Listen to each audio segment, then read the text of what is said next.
Following the second ministerial meeting on the security and peace situation in the eastern DR Congo held in Rwanda, Angola, some observations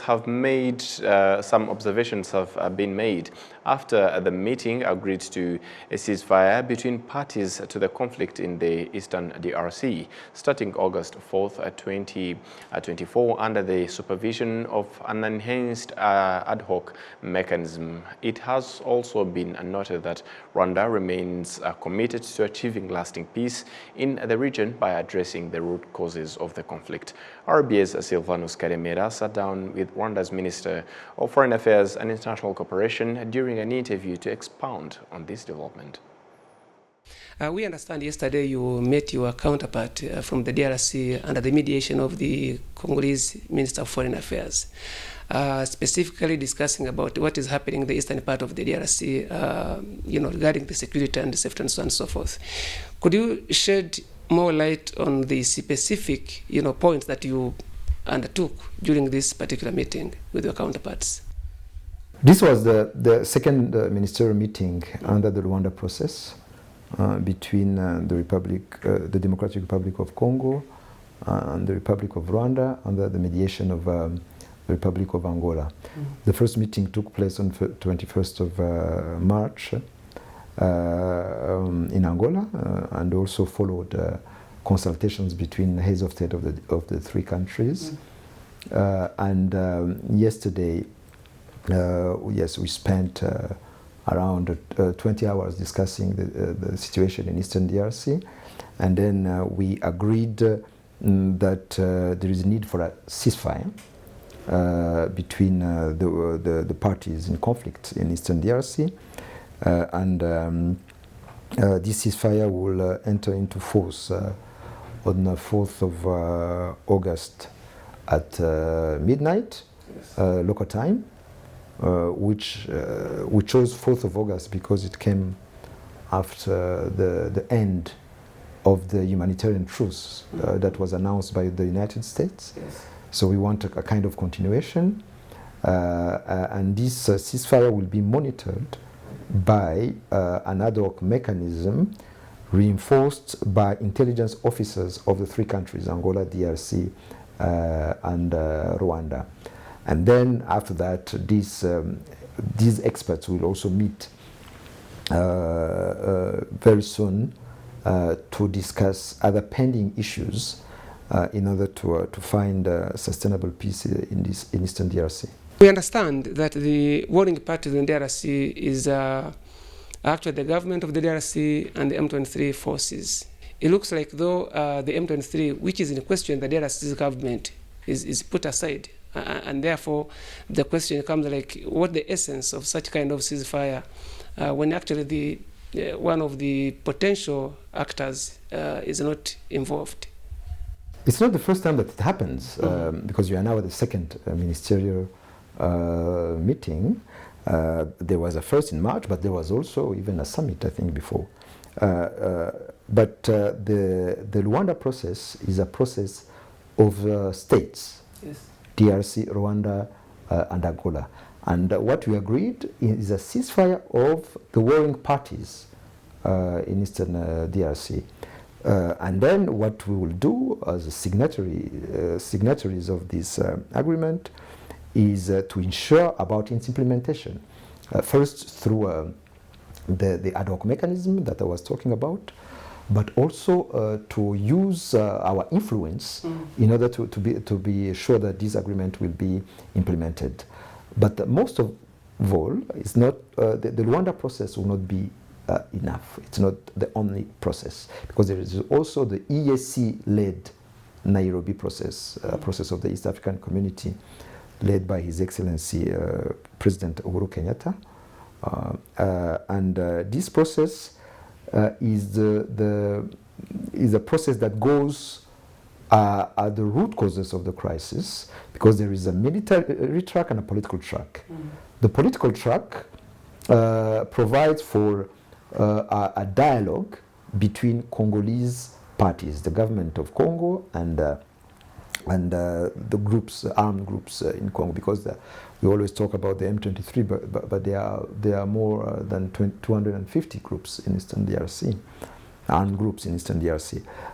So we have that political track that needs to be pursued. And then we have a military track that was important, actually that was successful in the past, recently, because when the EAC regional force was deployed on the ground, there was a ceasefire for 6 months, from March to September 2023. But all of a sudden, the president of the DRC decided to expel that force, because for him it has not an offensive mandate that he would have wished. So we have, there is this process that is important, the EAC-led process of Nairobi, which is complementary to the Rwanda process. And even in the outcome document of yesterday, we agreed that the two processes should go hand in hand, because they are important for a sustainable peace in Eastern DRC. Very many people, when they hear these signings, they think that the fact that M23 is not involving in these meetings now tells that the M23 group is the de facto force, for Rwanda fighting the DRC government, because this particular force is not invited in the rooms where the conferences are taking place. What could be your take on that? Oh, they are misguided, because as I explained, the situation is very simple. The Eastern DRC is bordering Rwanda. There is a conflict in Eastern DRC with security and humanitarian consequences for Rwanda. There is that FDLR force that not only was not disarmed, but also what is embedded in the Congolese forces. That force had regularly launched attacks against Rwanda, against Rwandans. So we are affected by this crisis. There is also a humanitarian crisis with more than 100,000 Congolese refugees. We want that situation to be addressed. There is also those endless accusations of DRC against Rwanda. Everything happening there, it's about Rwanda. When it's Kinyarwanda speaking communities about Rwanda. So this is how the idea of the Rwanda process came, in order to appease, to ease the tensions between the two countries. And then we had agreed as countries of the region with the mediator to have a ceasefire, and then to have a mechanism to ensure its implementation. And I think it's important for all actors, the warring parties, because the ceasefire is between the warring parties. It's important for the warring parties to understand that, and then to contribute also positively to the resolution of the crisis.